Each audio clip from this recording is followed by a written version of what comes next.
आगे बढ़ेंगे। बड़ी खबर चुनाव प्रचार से जुड़ी हुई है। पीएम मोदी लगातार मोर्चा संभाल रहे हैं। राजस्थान छत्तीसगढ़ में आज पीएम मोदी पहुंच रहे हैं चुनाव प्रचार करने के लिए। राजस्थान के सवाई माधोपुर पीएम मोदी पहुंचेंगे। सुबह 10:45 का वक्त बताया जा रहा है। सवाई माधोपुर में रैली करेंगे पीएम मोदी। इसके अलावा पहुंचेंगे उसके बाद में छत्तीसगढ़ के जांजगीर चांपा में रैली करने वाले हैं और शाम 5 बजे महासमुंद में पीएम मोदी जनसभा करेंगे। जिस तरीके से प्रधानमंत्री नरेंद्र मोदी का शेड्यूल है और जो तूफानी प्रचार पीएम मोदी की तरफ से किया जा रहा है, उसकी चर्चा चारों तरफ है। चुनावी माहौल है जहां पर एक तरफ इंडिया अलायंस अपना दम दिखाने की कोशिश में, वहीं दूसरी तरफ एनडीए 400 पार का नारा लगा रही है और प्रधानमंत्री नरेंद्र मोदी सबसे ज्यादा फ्रंट फुट पर रहते हुए एक के बाद एक चुनाव प्रचार कर रहे हैं। एक ही दिन में एक से ज्यादा अलग अलग राज्यों में पहुंचना, अलग अलग जगहों पर जाना और चुनाव प्रचार करना, ये बताता है कि जोश भरा हुआ है, उत्साह बहुत ज्यादा है और एक बार फिर से बीजेपी कार्यकर्ताओं को जीत का मंत्र भी देंगे। राजस्थान में पहुंचेंगे और कार्यकर्ताओं से भी मिलेंगे, जनसभा को संबोधित करेंगे और जनसभा संबोधित करने के साथ साथ एक बार फिर से दोहराएंगे कि पिछले 10 साल में सरकार की तरफ से आपके हित में कौन से फैसले किए गए। राजस्थान के सवाई माधोपुर में सबसे पहली रैली होनी है 10:45 पर।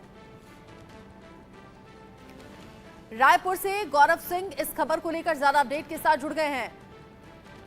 गौरव, सबसे पहले पीएम मोदी राजस्थान पहुंचेंगे, उसके बाद रायपुर का नंबर होगा, छत्तीसगढ़ का नंबर होगा। जी बिल्कुल, देखिए आज प्रधानमंत्री नरेंद्र मोदी छत्तीसगढ़ पहुंचने वाले हैं और ऐसा पहली बार होगा जब प्रधानमंत्री जो नरेंद्र मोदी है वो यहाँ रात गुजारने वाले हैं। वो 2 दिनों तक रायपुर में छत्तीसगढ़ में रहने वाले हैं और छत्तीसगढ़ में 3 अलग अलग जगहों पर उनका जो जनसभा है, जो रैलियां हैं वो रहने वाली है। मैं आपको बता दूं कि जब वे पहुंचेंगे रायपुर तो आज पहले वे जांजगीर जाएंगे। जांजगीर लोकसभा में वे सत्ती जिले में जो है वहां पर उनका जनसभा आयोजित है। वहां पे वो जो हुकार है वहां से भरने वाले हैं। वहां लगभग 1 लाख से ज्यादा लोगों को इकट्ठा करने का जो टारगेट है वो बीजेपी के कार्यकर्ताओं को दिया गया है। उसको लेकर तमाम तरह की जो तैयारियां हैं क्षेत्र में वो कर ली गई है। सुरक्षा व्यवस्था से लेकर किस तरह से डोम जो आम लोगों के लिए वो बनाए जा चुके हैं और तमाम पुलिस व्यवस्था और हेलीपैड के साथ साथ सभी व्यवस्था वहां कर ली गई है। उसके बाद वे धमतरी के लिए रवाना होंगे। धमतरी में वे रोड शो में शामिल होंगे। उसके लिए भी पूरी जो तैयारियां हैं वो की जा चुकी है। आपको बता दें उसके बाद वे जो है वो रायपुर पहुंचेंगे और रायपुर में राजभवन में वो रात्रि विश्राम जो है वो करने वाले हैं। तो रायपुर में उनके होने से जो सुरक्षा व्यवस्था है, जो यातायात है वो काफी ज्यादा प्रभावित होने वाली है, जिसे लेकर पहले से पुलिस और यातायात ने पूरी जो सुविधा है जो यातायात को लेकर वो बैरिकेटिंग से लेकर तमाम जो रोड है उसे पूरी तरह से सिक्योर कर लिया है।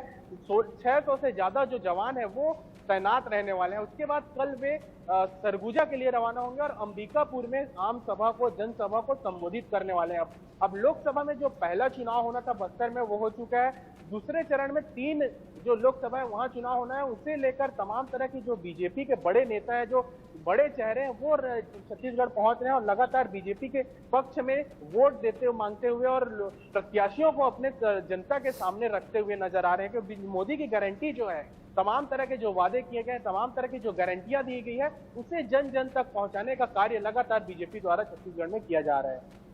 जिस तरीके से आप बता रहे हैं बीजेपी की तैयारी है और यहाँ प्रधानमंत्री नरेंद्र मोदी का पहुंचना, चुनावी जनसभा को संबोधित करना, अब यहाँ छत्तीसगढ़ के लोगों में चर्चा किस तरह की है गौरव, अगर आपकी बात हो पाई हो तो? क्योंकि छत्तीसगढ़ जहाँ पर विधानसभा चुनाव में भी बीजेपी ने कमाल कर दिखाया, कॉन्फिडेंस तो यूं भी बढ़ा हुआ है, फिर पीएम मोदी का पहुंचना और एक साथ इतने लोगों का इकट्ठा होना, फिर अपना संदेश पहुंचना, जहां पर ये जनसभा रखी गई है कितने लोगों की कैपेसिटी है, कितने लोग पहुंचेंगे और कौन कौन से बड़े मुद्दे हो सकते हैं जिन पर आम लोगों में चर्चा है?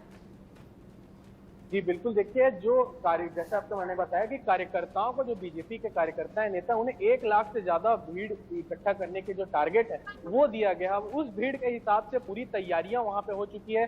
3 डोम बनाए जा चुके हैं वहां पर, तो वो तैयारियां हो चुकी है। वहीं अगर ग्राउंड रिपोर्ट की बात करें, जनता में किस तरह का लहर है, तो साफ तौर पर जो बीजेपी का लहर है वो जनता में देखा जा रहा है, क्योंकि विधानसभा चुनाव के दौरान ही जनता ने बता दिया था कि बीजेपी को वे चुन रहे हैं, क्योंकि जिस तरह की स्थिति यहाँ पे थी, जो आम लोगों थे, जो कांग्रेस था, उन्हें ये पूरा भरोसा था कि इस बार 70 से ज्यादा सीट जो है हम विधानसभा में जीतने वाले हैं। लेकिन जो नतीजा सामने आया था चुनाव के बाद, वो देखने लायक था, क्योंकि 53 सीटों के साथ बीजेपी ने एक तरफा जो अपनी सरकार है वो छत्तीसगढ़ में बनाई थी। तो लोकसभा में भी इसी तरह की जो स्थिति है वो देखी जा रही है, क्योंकि लोगों के मन में, लोगों के मुंह से जो कमल छाप है वो सुनाई दे रहा है, क्योंकि मोदी की गारंटी और मोदी के चेहरे पर छत्तीसगढ़ में पूरी तरह से चुनाव लड़ा जा रहा है। जो भी प्रत्याशी क्षेत्र से खड़े हो रहे हैं, उनके पीछे मोदी का एक बड़ा चेहरा जो है वो नजर आ रहा है जनता को, और जनता मोदी के चेहरे पर भरोसा करती हुई नजर आ रही है। वहीं कांग्रेस की बात करें तो कांग्रेस विधानसभा चुनाव में हार के बाद कहीं ना कहीं सुस्त जो है नजर आ रही है छत्तीसगढ़ में। लगातार इनके आपसी मतभेद और जो जिस तरह के बयानबाजियां हो रही है, उसके चलते जो कांग्रेस को नुकसान पहुंच रहा है, और इसका फायदा जो बीजेपी लगातार उठा रही है। जिस तरीके से बीजेपी की तैयारी है एक बार फिर से जीत का परचम लहराने की और बीजेपी कार्यकर्ताओं में जोश भरने का काम पीएम मोदी करेंगे अपने इस दौरे के दौरान। पहले राजस्थान पहुंचेंगे, उसके बाद में छत्तीसगढ़ में चुनाव प्रचार का कार्यक्रम है, और राजस्थान के सवाई माधोपुर के बाद जब छत्तीसगढ़ में पहुंचेंगे तो यहां पर जांजगीर चांपा में पहुंचेंगे और वहां पर पहुंचकर रैली करेंगे। लोगों की भीड़ जुटेगी और अब ज्यादा से ज्यादा संख्या में लोग आए, ये बीजेपी कार्यकर्ताओं की भी जिम्मेदारी है। और लोगों के जरिए पीएम का स्वागत किस तरीके से होता है, कैसे उनकी बातों को सुना जाता है और कैसे पीएम मोदी के बातों पर भरोसा लोगों को होता है, आगे गौरव नजर आप बनाए रखिएगा। जो भी अपडेट होगा आपके जरिए दर्शकों तक पहुंचाएंगे। अभी के लिए आपका शुक्रिया।